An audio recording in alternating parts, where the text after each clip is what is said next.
Why is it that so many intelligent guys spend hours meticulously planning every moment of a date, only to watch her enthusiasm slowly fade as the night progresses?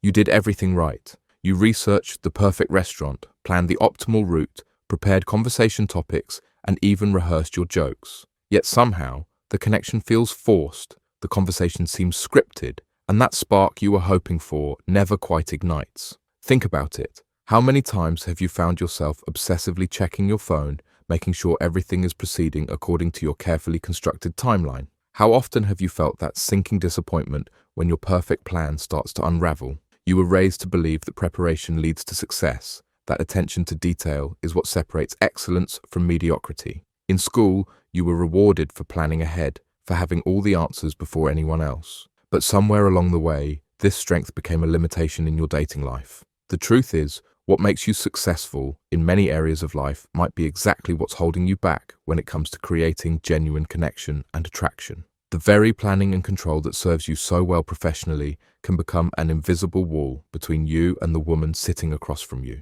When you're focused on executing your perfect plan, you're not actually present. You're not responding to her energy, her interests, her subtle cues. Instead, you're mentally checking boxes, moving through predetermined steps, and inadvertently treating her more like a variable in your equation than a living, feeling human being with her own desires and spontaneity. I've been there. I used to think that if I just planned the perfect date, if I knew exactly what to say, where to go, what to do, then she couldn't help but be impressed. I'd spend hours researching restaurants, planning activities down to the minute, and preparing conversation topics to avoid any awkward silences. And yet, despite all this preparation, something was always missing. The connections felt hollow, manufactured, predictable. What I didn't understand then, and what took me years to learn, is that what women find truly exciting isn't your ability to execute a flawless plan. It's your ability to create an experience together, to respond authentically to the moment, and to be genuinely present with her.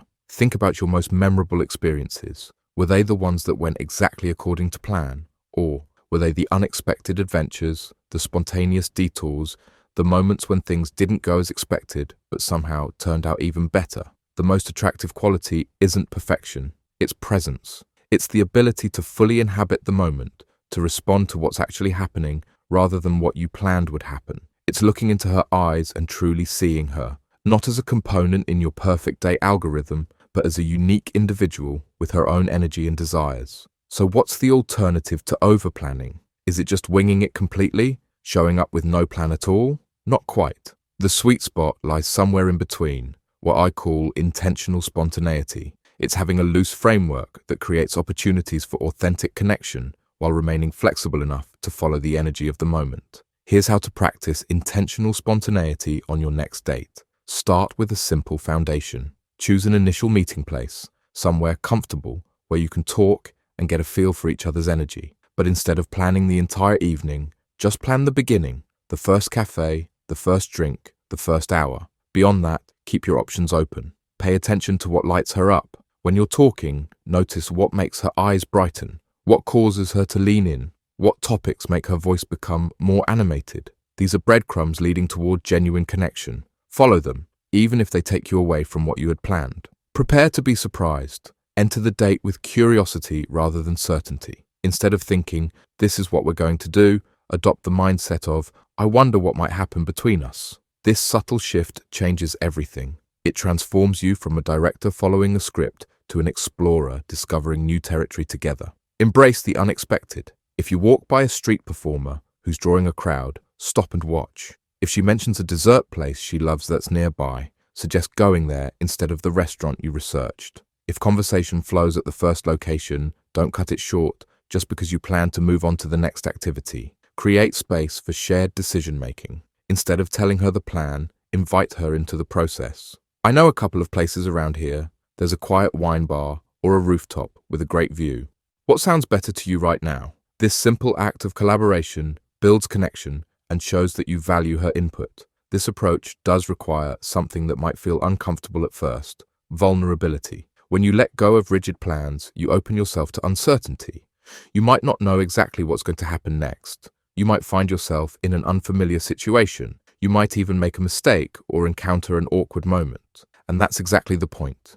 Those moments of imperfection and authenticity are where real connection happens. They're where she gets to see the real you, not the carefully curated version you prepared, but the human being who can laugh at himself, adapt to changing circumstances, and remain present even when things don't go as expected. I remember one date where I had planned an elaborate evening, dinner reservations at an exclusive restaurant, tickets to a show, the whole 9 yards. But as we were walking to the restaurant, we passed a small jazz club with music spilling out onto the street. She paused, smiled, and said, "That sounds amazing." In that moment, I had a choice: stick to my perfect plan or follow the energy of what was actually happening between us. We never made it to that expensive restaurant or the show I'd bought tickets for. Instead, we spent hours in that tiny jazz club, talking between sets, sharing stories, and discovering a genuine connection that no amount of planning could have manufactured. That night taught me something profound about attraction and connection, that it emerges from authentic shared experience,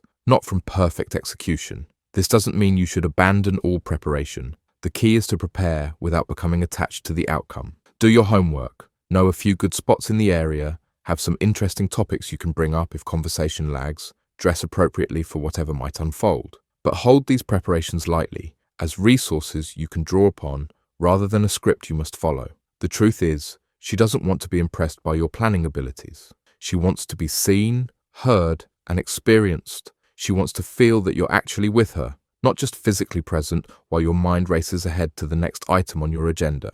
When you stop trying to control every detail and start being genuinely present, something magical happens. The pressure dissolves, the connection deepens. And paradoxically, by letting go of trying to make everything perfect, you create space for something far better, an authentic experience that unfolds naturally between two people. Remember that she agreed to spend time with you, not with your plan. She's interested in discovering who you really are, how you move through the world, how you respond to the unexpected. These revelations can only happen when you step away from rigid planning and into the vulnerability of the present moment. So, on your next date, bring your full self, not just your planning skills. Bring your curiosity, your adaptability, your willingness to be surprised. Create a loose structure that allows for spontaneity, and then be brave enough to follow wherever the energy leads. The most memorable dates aren't the ones that go perfectly according to plan.